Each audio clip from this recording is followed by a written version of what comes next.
On asylum seeker policy, there are calls tonight for a return to the Pacific solution from an unlikely source. Sev Ozdowski was Australia's Human Rights Commissioner from 2000 to 2005. In that role, he headed a landmark investigation that prompted the Howard government to abolish mandatory detention for children. He's told 7:30 he believes the Pacific solution is preferable to the Gillard government's current approach. The key issue is that we relax our border protection policies. So we issued, in a way, an invitation to people around the world and said to them, listen, if you come to us, we will be not as harsh as the previous government was.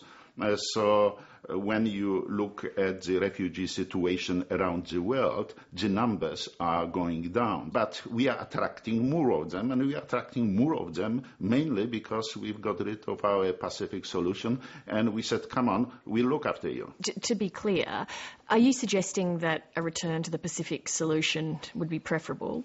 At least when we were our detention centre in Nauru, we were able to control the conditions in the detention center.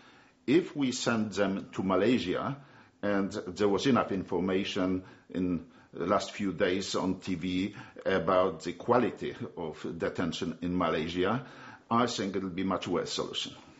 Does it surprise you to hear yourself even saying, well, the Pacific solution, maybe it was better than what we're currently looking at? Did you ever imagine that day would come? No. I think it's extremely disappointing.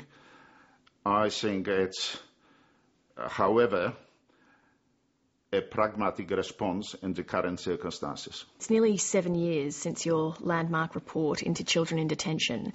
How do you think things compare today to what you were witnessing then? I think they are as bad as they were before. It's in a way enormous disappointment to me that after initial changes which aimed at improving the deal for children in immigration detention, we return back to the same which we saw 7 years ago. Why do you think things have crept backwards? Because as you say, there were significant changes made off the back of that report. Well, it relates to the number of people who are coming to Australia now. At the moment, we've got almost 7,000 people in immigration detention. During the peak of Howard government, we had 3,500. So we've got double the number of people. So government is panicking and is trying to do something about it. You spent about 2 years investigating the effects of detention on children. What effect does it have on them? Tragic. Basically what's happening, children are detained for very long periods of time. The longest a child spent in Australian immigration detention, it was 5 years, 5 months and 20 days. I remember that case. Then they are missing enormous opportunities because access to schooling is inadequate. Then quite often the families are breaking down because there are not traditional roles for men and for women anymore. And quite a significant number of children acquired mental illnesses under the trauma of immigration detention. And what it really means that it will take a long time before they recover, and in some cases their whole life depended on our welfare system.